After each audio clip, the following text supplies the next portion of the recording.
Hello students. तो students, जैसे कि हमने 4 चैप्टर्स कर लिए हैं, तो अब हम चैप्टर स्टार्ट कर रहे हैं अपना 6 लाइंस एंड एंगल्स। जो चैप्टर 5 है आपका यूक्लिड ज्योमेट्री, वो हम बाद में करेंगे। तो स्टूडेंट्स, लाइंस एंड एंगल्स में सबसे पहले आपके पास 2 डेफिनेशंस आती हैं कि लाइन क्या होती है और लाइन सेगमेंट क्या है इस टॉपिक में। फिर इस टॉपिक में आएगी एंगल की डेफिनेशंस, और एंगल्स कौन कौन से होते हैं वो डिस्कस करेंगे। तो स्टूडेंट्स, सबसे पहले लाइन। स्टूडेंट्स, लाइन वो होती है जिसका कोई एंड पॉइंट नहीं होता, जिसका कोई एंड पॉइंट नहीं होता। और लाइन सेगमेंट होती है जिसके दोनों एंड पॉइंट हमें पता होते हैं। मींस इसे हम मेजर कर सकते हैं, इसे मेजर नहीं कर सकते। इसे हम जितना चाहे उतना प्रोड्यूस कर सकते हैं। इसकी डेफिनेट लेंथ नहीं है, बट इसकी एक डेफिनेट लेंथ है, इसे हम मेजर कर सकते हैं। लाइन, होप आप सभी को समझ आई होगी कि लाइन क्या है और लाइन सेगमेंट क्या है। स्टूडेंट्स, इन्हीं पे बेस्ड एक डेफिनेशन और है, वो है रे। क्या है स्टूडेंट्स? रे। रे वो होती है जिसका एक एंड पॉइंट होता है बट दूसरी साइड एंड पॉइंट नहीं होता, जिसका सिर्फ एक ही एंड पॉइंट होता है और दूसरी साइड से हम जितना चाहें उसको उतना प्रोड्यूस कर सकते हैं। उसे हम स्टूडेंट्स बोलते हैं रे। क्या बोलते हैं स्टूडेंट्स? रे। लाइन आ गई जिसका कोई भी एंड पॉइंट नहीं होता। लाइन सेगमेंट आ गई जिसके दोनों एंड पॉइंट हमारे पास नोन होते हैं। और रे आ गई जिसका सिर्फ एक ही एंड पॉइंट होता है। होप आप सभी को इन तीनों में डिफरेंस भी पता चल गया होगा कि इनमें डिफरेंस क्या है, और यह भी पता चल गया होगा कि है क्या ये एक्चुअली। अब है स्टूडेंट्स एंगल।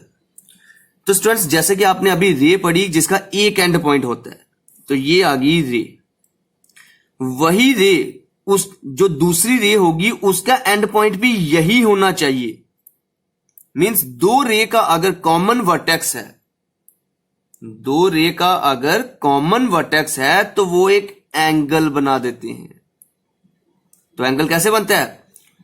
दो रे से मिलके जिनका कॉमन वर्टेक्स होता है। तो स्टूडेंट्स, ये था आपका एंगल। तो स्टूडेंट्स, अब हम डिस्कस करेंगे कि एंगल्स कितने टाइप्स के हैं। सबसे पहले हम एंगल स्टार्ट करेंगे लीनियर पेयर से। किससे स्टूडेंट्स? Linear pair.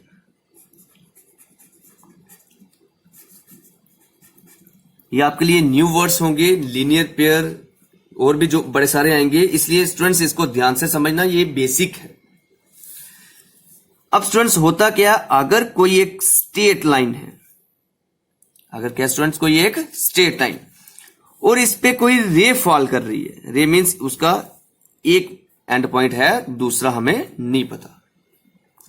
तो स्टूडेंट्स, मिलके ये जो एंगल बना रहे हैं ना, एक ये और एक ये, इन दोनों का मिलके सम होता है 180 डिग्री। अगर मैं इसको एंगल 1 मान लूं, इसको एंगल 2 मान लूं, तो एंगल 1 प्लस एंगल 2 मिलके होगा 180 डिग्री। किससे? लीनियर पेयर से। लीनियर पेयर वो होता है कि अगर किसी स्ट्रेट लाइन पे कोई रे फॉल कर रही है तो वो जो एंगल बनाएगी उनका सम 180 होता है।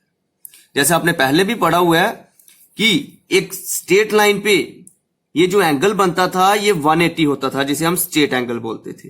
ये वही स्ट्रेट एंगल है। अब एक रे आ गई हुई है तो जिसने उसको दो एंगल्स में डिवाइड कर दिया, तो इन दोनों का सम कितना होगा स्टूडेंट्स? 180 डिग्री। होप आपको लीनियर पेयर पता चला होगा। लीनियर पेयर दोनों का सम 180 करता है, इक्वल नहीं करता। वो स्पेशल केस हो सकता है कि अगर कोई रे बिल्कुल स्ट्रेट फॉल कर रही है, मींस परपेंडिकुलर है, तो दोनों इक्वल होते हैं 90-90 और मिलके 180 बनाते हैं। वो स्पेशल केस है। ऐसे जनरली जो लीनियर पेयर है वो दोनों का सम 180 करता है। स्टूडेंट्स, अब हम चलते हैं अपने अगले एंगल की तरफ। तो स्टूडेंट्स, अब हमारे पास नेक्स्ट जो एंगल है वो है वर्टिकली अपोजिट एंगल।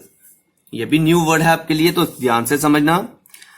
अगर कोई दो स्ट्रेट लाइन आपस में इंटरसेक्ट करती है, दोनों स्ट्रेट होनी चाहिए बट, तो स्टूडेंट्स वो जो एंगल बनाएंगी अपोजिट, जैसे इसके अपोजिट है ये वाला, तो स्टूडेंट्स ये एंगल आपस में इक्वल होंगे। जैसे अगर मैं इसको एंगल 1 नाम दे दूं, इसको एंगल 2 दे दूं, तो एंगल 1 जो है वो एंगल 2 के इक्वल होगा।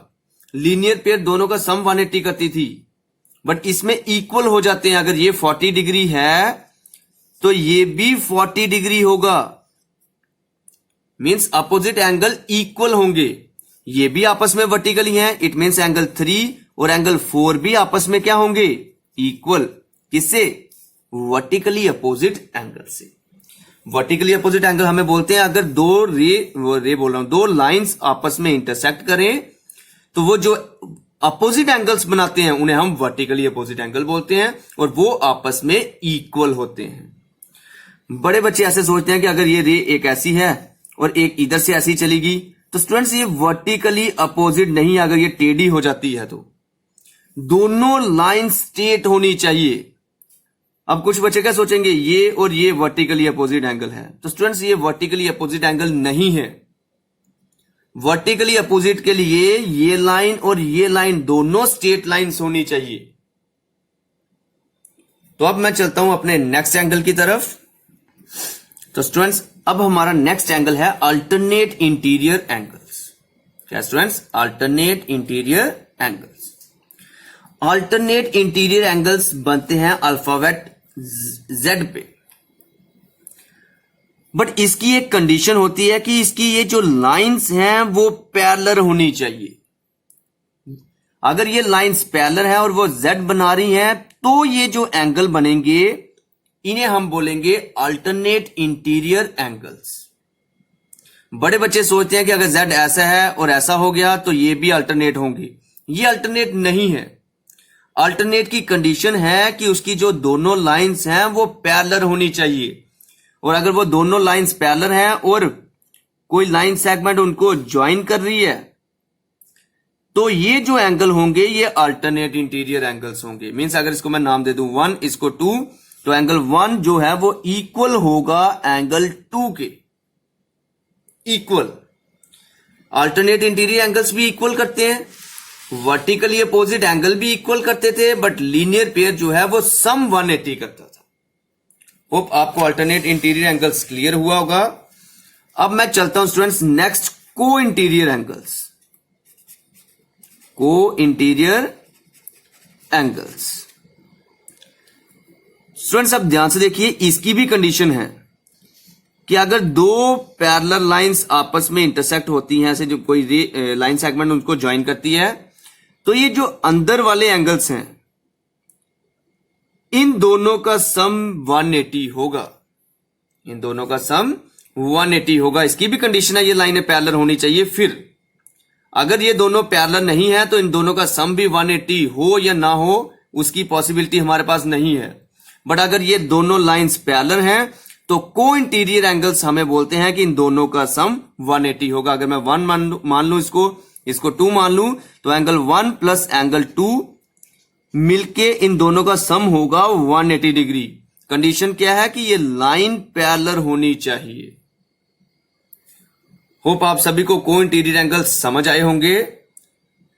अब है हमारे पास स्टूडेंट्स एक कॉरेस्पोंडिंग एंगल्स, तो वो मैं यहीं पे समझा देता हूं। Corresponding angles students, corresponding angles हमें बोलते हैं जैसे ये को इंटीरियर की तरह ही, जैसे ये को इंटीरियर आपने बनाए थे ऐसे करके, अगर यही जो लाइन सेगमेंट इनको ज्वाइन कर रही थी आगे चली जाए, मींस लंबा प्रोड्यूस कर दिया इसको, तो स्टूडेंट्स ये एंगल और ये वाला छोड़ के, जो को इंटीरियर बनाता था वो छोड़ के, इसके ऊपर वाला एंगल जो कॉरेस्पोंडिंग पोजीशंस पे होते हैं, ये दोनों एंगल आपस में इक्वल होंगे। ये दोनों एंगल्स आपस में इक्वल होंगे, बट इनकी भी कंडीशन है कि ये लाइन और ये लाइन पैरेलल होनी चाहिए। अगर ये पैरेलल है तो ये एंगल, अगर मैं इसको 1 मान लूं, इसको 2 मान लूं, तो angle 1 is equal to angle 2। अगर ये लाइनें पैरेलल नहीं होती और मैं ऐसे करके इसको ज्वाइन कर देता और ये एंगल आपस में इक्वल नहीं होने थे, इनकी कंडीशन है कि ये दोनों लाइनें पैरेलल होनी चाहिए, तो ये एंगल्स इक्वल हैं, और इन एंगल्स को हम बोलते हैं कॉरेस्पोंडिंग एंगल्स। क्या बोलते हैं स्टूडेंट्स? Corresponding angles. होप आप सभी को एंगल समझ आए होंगे, लाइन समझ आई होगी, लाइन सेगमेंट समझ आई होगी, रे समझ आई होगी। तो स्टूडेंट्स ये थी इंट्रोडक्शन किसकी, लाइंस एंड एंगल्स की। और नेक्स्ट वीडियो से हम स्टार्ट करेंगे अपनी एक्सरसाइजेस मींस चैप्टर अपना। Thank you.